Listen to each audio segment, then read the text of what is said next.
அந்த மக்கள் நீதி மையம் மாநிலங்களவை அதில் டிவி முதல்ல ஒருத்தர் டிவிக்குள்ளேயே போயிட்டாரு அப்படிங்கிற மாதிரி சொல்லுங்கள். ஆமாம், மக்களுடைய ஆதரவை பெற முடியாத, தேர்தலில் வெற்றி பெற முடியாதவர்கள் என்னவெல்லாம் அரசியல் கட்சி ஆரம்பிக்கும் போது பேசினார்களோ அதையெல்லாம் குறிப்பாக திரு கமலஹாசன் அவர்கள் சினிமா வசனம் போல ஷூட்டிங் நடத்துகின்ற பொழுது பேசுகின்ற வசனம் எப்படி அவர்கள் வாழ்க்கையில் ஃபாலோ பண்ண வேண்டியதில்லையோ அந்த மாதிரி ஒரு சினிமா வசனத்தை எல்லாம் மக்கள் முன்பாக பேசிவிட்டு 2 தேர்தலில் மக்களுடைய வாக்குகளை பெற்றுவிட்டு இப்போது தன்னுடைய சுயநலத்திற்காக எப்படியாவது ஒரு பார்லிமெண்ட்டுக்குள்ளே இல்லை அசம்பிளிக்குள்ளே போகணுங்கிற தன்னோட ஆசைக்காக தன்னை நம்பி வாக்களித்தவர்கள், தன்னை நம்பி வேலை செய்தவர்கள், அந்த கட்சிக்காக உழைத்தவர்களுக்கெல்லாம் துரோகம் செய்துவிட்டு இப்போது திராவிட முன்னேற்ற கழகத்தின் பின்னால் ஒளிந்து கொண்டிருக்கிறார். அதன் வாயிலாக அவருக்கு ஒரு பதவி கிடைத்திருக்கிறது. அதே போல தமிழக முதலமைச்சர் 11 ஆண்டுகளுக்கு பிறகு மூத்த அழகிரி அதாவது அண்ணனும் தம்பியும் பிரிஞ்சிருக்கிறதும் அதுக்கப்புறம் சேர்றதும் அப்படிங்கிறது இதெல்லாம் குடும்பத்தில் இருக்கக்கூடியது தான்.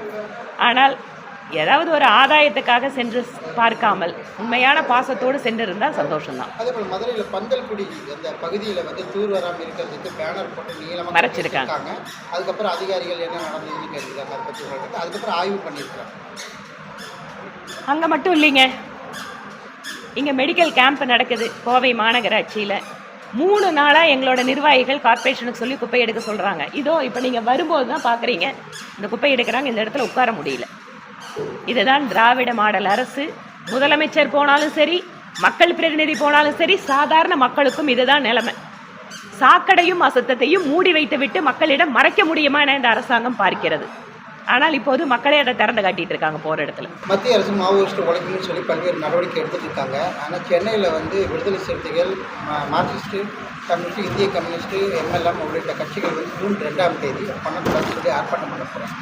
இந்த நாட்டில் நக்சல் தீவிரவாதத்தால் பாதிக்கப்பட்ட நபர்கள், குறிப்பாக இந்த மாதிரி தீவிரவாத எண்ணம் கொண்ட குழுக்களுடைய பாதிப்பு என்பது வடகிழக்கு மாநிலங்களில் பெருமளவு குறைக்கப்பட்டு அவர்கள் ஜனநாயக பாதைக்கு திரும்பி இருக்கிறார்கள். இன்னும் கூட இம்மாதிரியான இயக்கங்களுக்கு மெயின் ஸ்ட்ரீம் பாலிட்டிஷியன்ஸ் அவங்க சப்போர்ட் பண்ணுறதுங்கிறது இது ஒரு ஜனநாயகத்திற்கே விரோதமான விஷயமா இருக்கும்.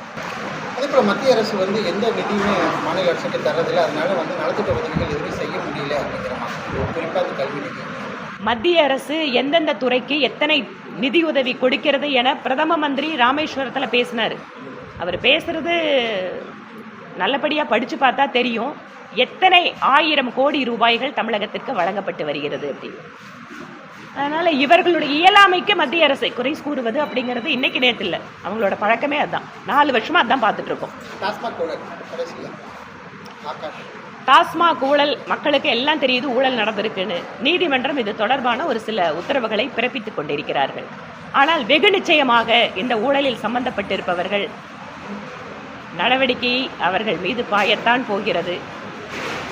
என்னவெல்லாம் அவர்கள் தவறு செய்திருக்கிறார்களோ அவர்கள் பதில் சொல்லித்தான் ஆக வேண்டும்.